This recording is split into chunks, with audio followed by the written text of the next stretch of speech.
Assalamualaikum and hi. We are from Group 6 and today we are going to present to you about the MFRS 116, MFRS 140, differences in MFRS 116 and 140, about SIME-DARBY Property BERHAD versus Land and General BERHAD. So let's go to the next slide. We are going to introduce you to our team members. First one is Aiman Fidaus, second one is Harith Abdullah, third one is Rafi Rizwan, and the last one of our team members is Alif Koyu. Assalamualaikum warahmatullahi wabarakatuh. So for the introduction of SIME-DARBY Property BERHAD, leading Malaysian real estate developer is SIME-DARBY Property. It is a division of SIME-DARBY BERHAD, one of Malaysia's biggest corporation with a wide range of commercial pursuits. SIME-DARBY Property is an expert in creating integrated township, sustainable communities, and residential, commercial, and industrial assets. In general, SIME-DARBY Property is known for its skills in developing creative and high-quality development that respond to its client demands and goals. The firm continues to alter the landscape of Malaysia property market. And Land and General Property BERHAD for the introduction. LNG Property, also known as Land and General BERHAD, is a Malaysian property development and investment firm. The company specializes in residential, commercial, and industrial property development, as well as property investment management. LNG Property has developed a wide range of projects, including high-rise condominiums, landed properties, township, and commercial buildings. The company's goal is to, for the Malaysian Financial Reporting Standard 116 MFRS 116 of SIME-DARBY Property BERHAD, for the recognition, gratitude for according to MFRS 116, SIME-DARBY Property BERHAD has freehold land, leasehold land, building and golf course, plant and machinery, vehicles, equipment and fixtures as non-current assets. When it is likely that the company will receive future economic advantages and freehold land is not depreciated as it has indefinite life. Assets during construction are shown as work in progress. The cost of the assets can be accurately determined. These assets are recognized as assets. For measurement, the property, plant and equipment of SIME-DARBY Property BERHAD are valued as stated at cost less accumulated depreciation and accumulated impairment losses. Other property, plant and equipment are depreciated on a straight line basis to write down the cost of each asset to their residual values over their estimated useful life. For presentation and disclosure, freehold land is not depreciated as it has indefinite life. Assets during construction are shown as work in progress. Depreciation on these assets commences when they are ready for use. Other property, plant and equipment are depreciated on a straight line basis to write down the cost of each asset to their residual values over their estimated useful life. For the accumulated depreciation, it has been increased for the last year and the gross carrying amount is decreased from the last year. So for the reconciliation, have used the right way to balance from last year. So for the Land and General BERHAD MFRS 116, the recognition. Land and General BERHAD has recognized property, plant and equipment as non-current asset, indicating compliance with the recognition requirement of MFRS 116. The assets are freehold land building or the plant equipment such gallery, burial plan and construction work in progress. The land held for property and investment properties are recognized as the non-current asset, so it will be the future economic income.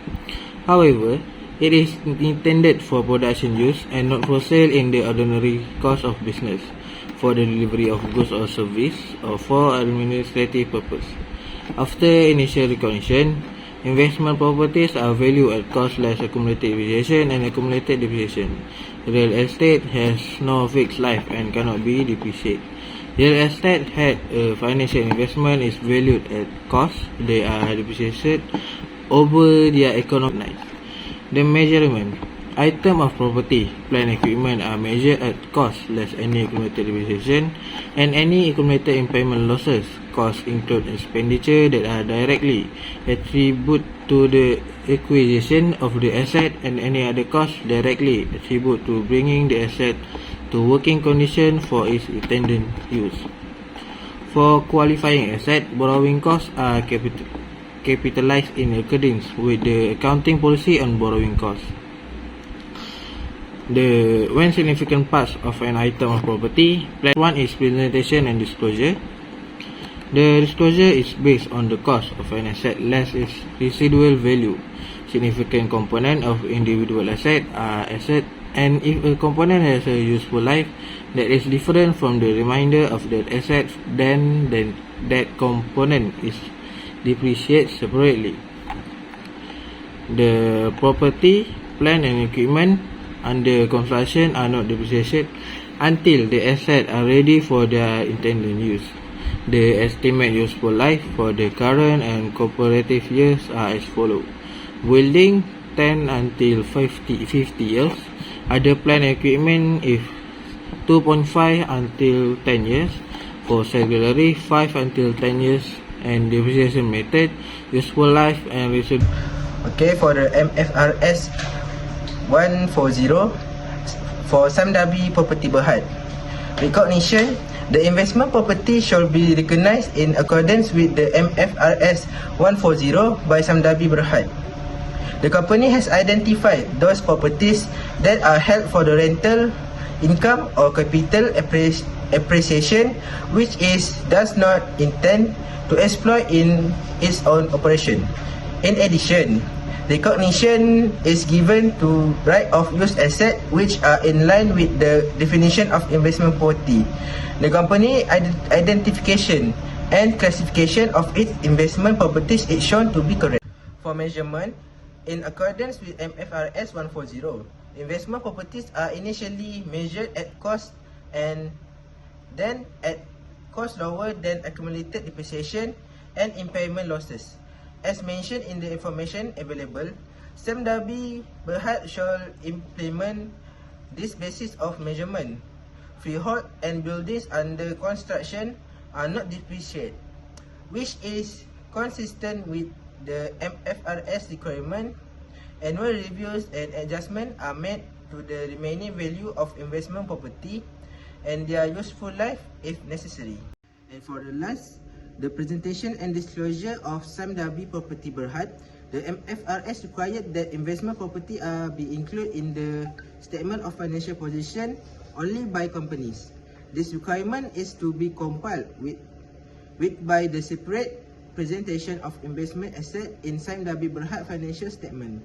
The company shall also provide information about the remaining values and useful life of investment properties as well as disclosure on depreciation rate applicable to lease land and buildings.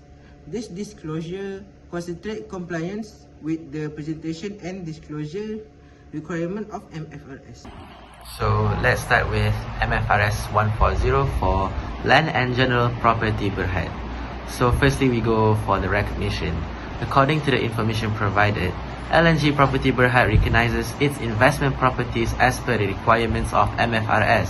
The company categorizes its investment properties as level 3, indicating that their fair values are readily determinable and require more significant estimation inputs. Let's go to the measurement. So in the measurement, LNG Property Berhad measures the fair value of its investment properties based on the market comparison approach. The land and building values are determined by referencing transactions of similar properties in the surrounding area, with adjustments made for differences in key characteristics such as property sizes. The valuation is performed without the involvement of an external valuer, except for one specific piece of land valued at RM66,865,000, where certified external valuer was engaged. And the last one, we're going for the presentation and disclosure. The financial statements of LNG Property Berhad, as per MFRS requirements, disclose the fair value of the investment properties. The company provides a breakdown of the fair value based on the land and buildings separately. Additionally, the disclosure highlights the valuation methods used, such as market comparison and discounted cash flow, and mentions the significant invisible inputs in the valuation process. So the next one is we're going to start with the differences between Malaysian Financial Reporting Standard MFRS 116 and MFRS 140 and Malaysian Private Entities Reporting Standards MPERS. So we're going for the differences. In MFRS 116 and 140 requires entitles to measure investment property using either the fair value model or the cost model, and it also requires entities to disclose the fair value of investment property measured using the cost model of disclosure purposes, while in MPERS requires entities to measure investment property using the cost model and does not require entities to disclose the fair value of investment property measured using the cost value. Next one is also we're going to go requires entities to present investment property not measured at fair value separately in the statement of financial position, and it allows entities to capitalize expenses incurred in connection with the business combination, while in MPERS does not require entities to present investment property not measured at fair value separately in the statement of financial position, and it also requires entities to expense such as expenses to profit or loss. And the last one is requires entities to test goodwill for impairment annually or more frequently if there is an indication of impairment, and it requires entities to disclose more information about their financial instrument, including fair value disclosure, while in MPERS it allows entities to test goodwill for impairment less frequently, such as every 3 to 5 years, and it requires entities to disclose less information about their financial instrument. So, thank you.